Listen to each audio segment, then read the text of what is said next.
ଆଜିର ଅନୁଚିନ୍ତା।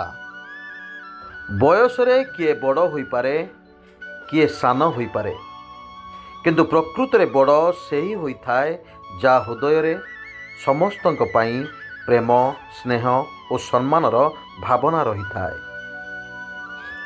ସୁନ୍ଦର ଚେହେରା ଦିନେ ମଉଳିଯାଏ, ଯୌବନ ଦିନେ ବାର୍ଦ୍ଧକ୍ୟରେ ପରିଣତ ହୁଏ, ପଦ ପଦବୀ ଦିନେ ଛାଡ଼ି ଚାଲିଯାଏ, ହେଲେ ସୁନ୍ଦର ଚରିତ୍ରର ମଣିଷ ସବୁଦିନେ ସୁନ୍ଦର ହିଁ ରହିଥାଏ।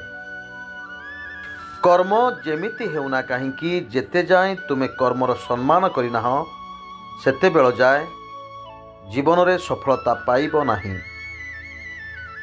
ସଫଳତା ପାଇବାକୁ ହେଲେ ସବୁବେଳେ ଏକା ଆଗକୁ ବଢ଼ିବାକୁ ହୁଏ। ସଫଳ ହେଲା ପରେ ଲୋକେ ଆପେ ଆପେ ତୁମ ପଛରେ ଆସିବେ। ଯିଏ ସମ୍ମାନ ମିଳିଲେ ବି ଗର୍ବ କରେ ନାହିଁ, ଯିଏ ଅପମାନ ହେଲା ପରେ ବି ରାଗେ ନାହିଁ ଏବଂ ଯିଏ ରାଗିଯାଇ ବାଧିଲା ଭଳି କିଛି କଥା କହେ ନାହିଁ,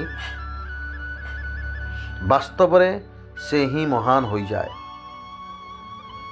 ଆଜିର ଦିନଟି ଆପଣଙ୍କ ପାଇଁ ମଙ୍ଗଳମୟ ହେଉ, ଭଗବାନଙ୍କ ପାଖରେ ଏତିକି ପ୍ରାର୍ଥନା କରୁଛି। ସ୍ୱତନ୍ତ୍ର ଓଡ଼ିଶା ନ୍ୟୁଜ୍ ତରଫରୁ ମୁଁ ଦେବାଶିଷ। ଜୟ ଜଗନ୍ନାଥ।